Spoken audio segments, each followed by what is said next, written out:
Bom dia, boa tarde, boa noite para o vestibulando que sabe que não há hora certa para estudar. Se você está caindo aqui de paraquedas, boa aterrissagem. Você está no canal Igor Sebin Redações, esse canal que tenta trazer bastante conteúdo de redação para você obter o tão sonhado mais 900 na sua redação do Enem de 2022. Hoje, continuo aqui com o projeto 100 em 100, teve início no dia 3 de agosto e vai até o dia 12 de novembro, 100 redações, 100 temas diferentes nos 100 dias prévios ao Enem 2022. E o tema de hoje, que é o nosso 11º tema, é linguagem neutra, outro tema aí bastante polêmico e que pode cair ali na sua prova desse ano. Para quem está chegando agora, eu deixo ali embaixo a legendinha, como vocês podem ver, essa é a introdução. E ali embaixo estão os 3 itens primordiais, essenciais, que não podem faltar na sua introdução, se você quiser tirar mais 900. Repertório sociocultural, contextualização do tema e uma bela de uma tese. Igor, eu não sei o que é tese. Tese seriam duas causas ou duas consequências, dois caminhos que você vai seguir para desenvolver o tema proposto. Vamos começar, vamos ver como que eu fiz essa redaçãozinha aqui que eu vou detalhar para vocês. Conforme o polímata francês Roland Barthes, se assim estiver correto minha pronúncia francesa, para quem não sabe nada de francês como eu, acho que é Barthes, que tinha um goleiro da França, da Copa de 98, quando a França ganhou do Brasil, eles chamavam ele de Barthez, então eu vou de Barthes. A linguagem é como uma pele. Com ela eu entro em contato com os outros. Ó, bacana a frase aí do polímata francês, mas agora eu tenho que contextualizar, tenho que trazer ela para linguagem neutra, que é o tema que foi proposto aqui. Sob essa perspectiva, pode-se dizer que a criação da linguagem neutra é uma maneira de fazer as pessoas não binárias serem contatadas pelas demais, respeitando suas orientações particulares. Olha que legal. Peguei o tema, peguei o repertório e contextualizei no tema. Ó. A linguagem é como uma pele, com ela entra em contato. Então, estou falando que a criação dessa linguagem neutra pode ser uma maneira de fazer as pessoas não binárias serem contatadas pelos demais, conseguir fazer um casamento legal entre esses dois itens básicos aqui da minha introdução. Agora eu vou apresentar a minha tese. Logo, é necessário reconhecer a mutação natural do idioma, especialmente com o fito de promover inclusão. Aqui está meu argumento 1, que vai ser desenvolvido no D1, mas se ater às dificuldades impostas ao processo de alfabetização e leitura de outros indivíduos e ao preciosismo linguístico desnecessário. Argumento 2, bem complexo. O que eu fiz aqui? Apresentei, digamos, um argumento pró e um argumento contra.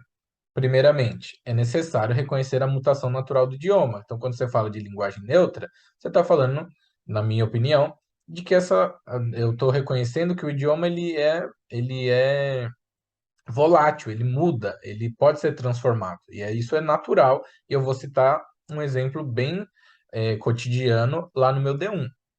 E aí, no meu segundo parágrafo de desenvolvimento, eu vou fazer um contraponto, mas devemos nos ater o quê? A certas dificuldades que essas mudanças podem causar a outros indivíduos, sem contar também um determinado preciosismo linguístico que eu detecto quando se traz essa pauta. Vamos lembrar aqui que a redação do Enem é um texto de gênero dissertativo argumentativo, então você tem que se colocar no texto, é o seu ponto de vista. Aqui eu estou me colocando dentro do texto, de uma forma, de um narrador observador, né? A gente não coloca eu acho, eu penso, eu acredito na redação do Enem, a gente coloca pode-se dizer, deve-se se ater, mas a gente sempre fica ali de fora, nunca coloque eu na redação do Enem. Mas beleza, apresentei aqui minha tese e terminei minha introdução. Agora eu vou desenvolver. Vamos lá. Legendinha aí para quem está chegando agora, são os 4 elementos básicos de um desenvolvimento: tópico frasal, repertório sociocultural, elaboração do argumento e a conclusão. Tudo coloridinho para você não ficar perdido. Tópico frasal é aquela pincelada, aquele iniciozinho assim, ó, de leve, para dar aquela introdução do que você vai desenvolver nesse parágrafo. Mormente, convém destacar que a língua é um organismo vivo e dinâmico, em constante metamorfose desde o seu surgimento, que eu já estou reforçando um pouco o que eu disse lá, mutação natural do idioma, e é o que eu falo, a língua é um organismo vivo e dinâmico, em constante metamorfose. Agora eu vou citar um exemplo.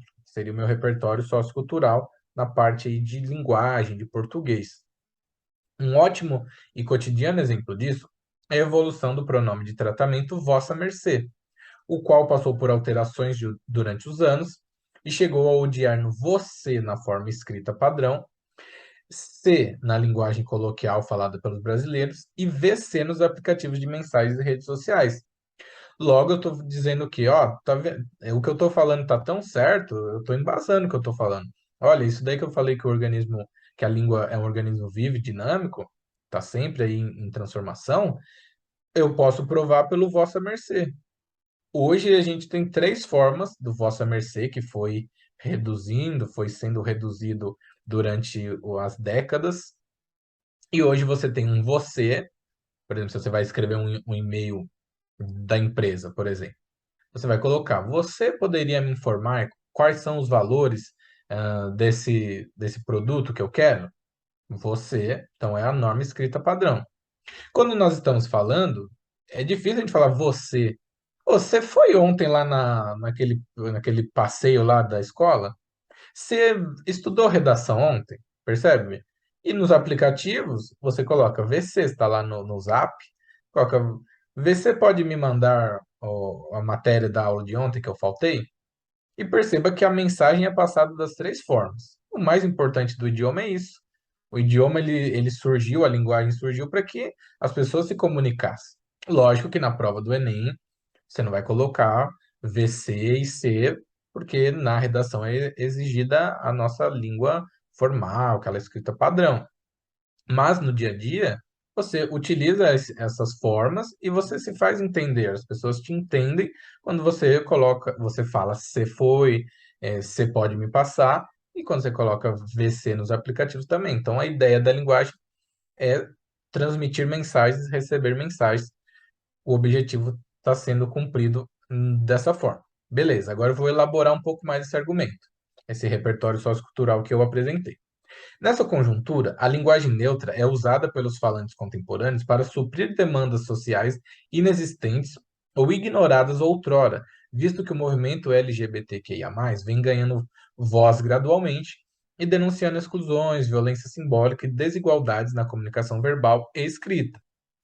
Coloquei aqui qual seria o sentido da linguagem neutra dentro dessa mutação da língua, do idioma. Aí agora eu faço uma conclusão desse meu desenvolvimento para fechá-lo bonitinho.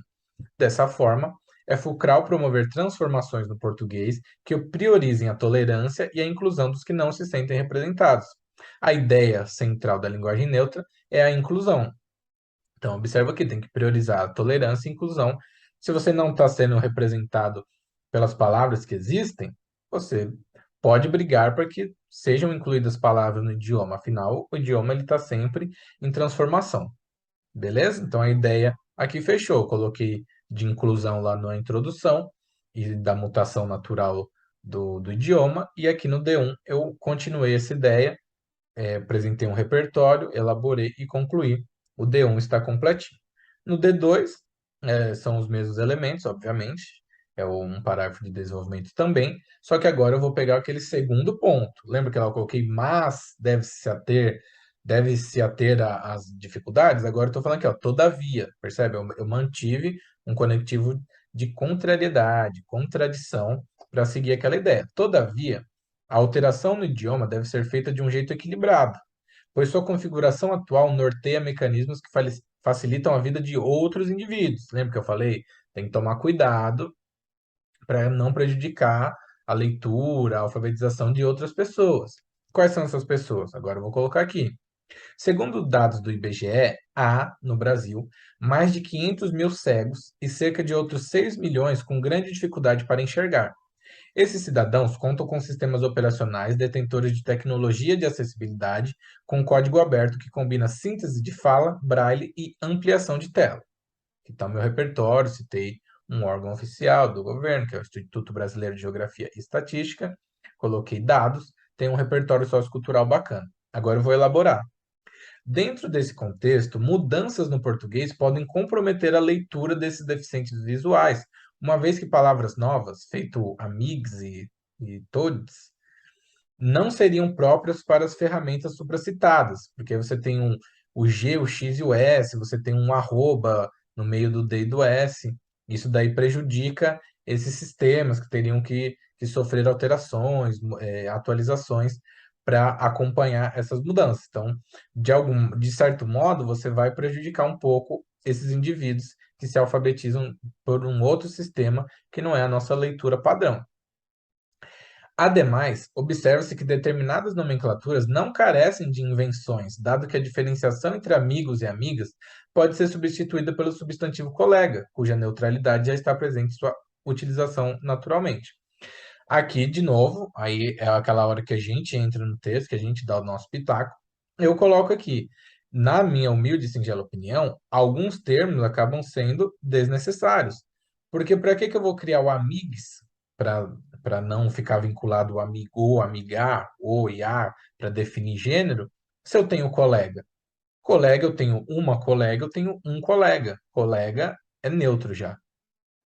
E isso daí vai ao encontro do que eu disse lá na introdução. Preciosismos linguísticos desnecessários. Temos que incluir as pessoas? Obviamente temos que incluir as pessoas. Mas por que nós vamos dificultar lá para o deficiente visual que vai ter que criar um Amigos lá no sistema de alfabetização dele, nos sistemas de leitura que eles usam, se a gente já tem um colega? Inclusive o deficiente visual já tem acesso a essa palavra colega. Nós temos que nos ater ao que realmente deve ser incluído. Quando eu digo incluído, é questão de vocabulário. Ah, tal palavra não tem jeito mesmo, eu vou precisar criar uma. Beleza, vai lá e cria. Agora, poxa, se eu já tenho um colega que é neutro, não é aluno e nem aluna. Estudante, estudante é neutro. Por que que eu vou criar lá um alunes? Creio que seriam determinados preciosismos para é, criar palavras mesmo quando não é necessário. Essa é a minha humilde e singela opinião, e esse texto é de ponto de vista, você tem que se posicionar.